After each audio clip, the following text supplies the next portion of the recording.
Alors cette semaine, la paracha de Korach. Dans notre paracha, il y a deux questions élémentaires. Première question, lorsque Korach ainsi que toute son assemblée se tournent vers Moshe Rabbeinu et il vient argumenter en disant Ki kol ha'eda kulam kedoshim uvtocham Hashem umadua titnaseu al ke'al Hashem. Tout le peuple est saint. Donc pourquoi vous hissez au-delà du peuple, au-dessus du peuple? Qu'avez-vous de plus que le peuple? Laissez-nous aussi gouverner ce peuple. Et deuxième question, nous dit le Midrash, à cause de ce qu'a dit Moshe Rabbeinu à Korach et à toute son assemblée, lorsqu'il leur a dit « Rav lachem bene Levi, halte, ne parlez plus ». En quelque sorte, il leur a cloué le bec, nous dit le Midrash. Parce que Moshe Rabbeinu a cloué le bec à Korach, eh bien lorsque lui-même va supplier à Kadosh Baruch Hu pour entrer en Israël, Kadosh Baruch Hu va lui clouer le bec entre guillemets et il va l'empêcher de rajouter encore une prière qui aurait pu lui permettre d'accéder en Eretz Israël. Alors la question c'est, mais comment Kadosh Baruch Hu peut-il punir Moshe Rabbeinu mesure pour mesure avec Korach qui en réalité a essayé de porter atteinte à l'autorité de Moshe et de Aaron. Mais il est clair qu'il a fait une erreur. Comment le Midrash peut-il nous dire Moshe a fauté parce qu'il a cloué le bec de Korach? Réponse, Korach avait en partie raison. Il y avait une étincelle de vérité dans son argumentation. Quelle était cette étincelle?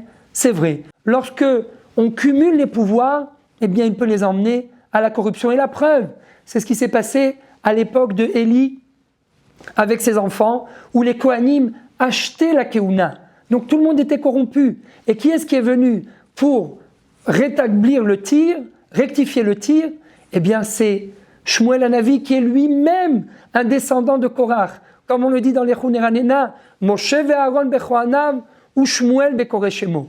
Shmuel qui était équivalent à Moshe et à Aaron et qui est lui-même un descendant de Korach. Donc, au final, c'est vrai, il y avait une étincelle de vérité dans les paroles de Korach, mais ce n'était pas adapté à Moshe et à Aaron, car Moshe et Aaron ont été choisis directement par Dieu. Et donc, chez eux, il ne peut pas y avoir de faille, il ne peut pas y avoir de corruption.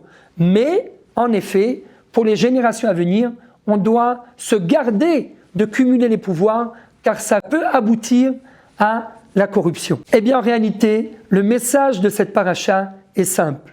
La Torah nous transmet un enseignement fondamental, même à travers des gens qui ne sont pas rattachés à la Torah, comme Korach, qui vont peut-être même s'opposer à la Torah, s'opposer aux leaders, aux représentants de la Torah.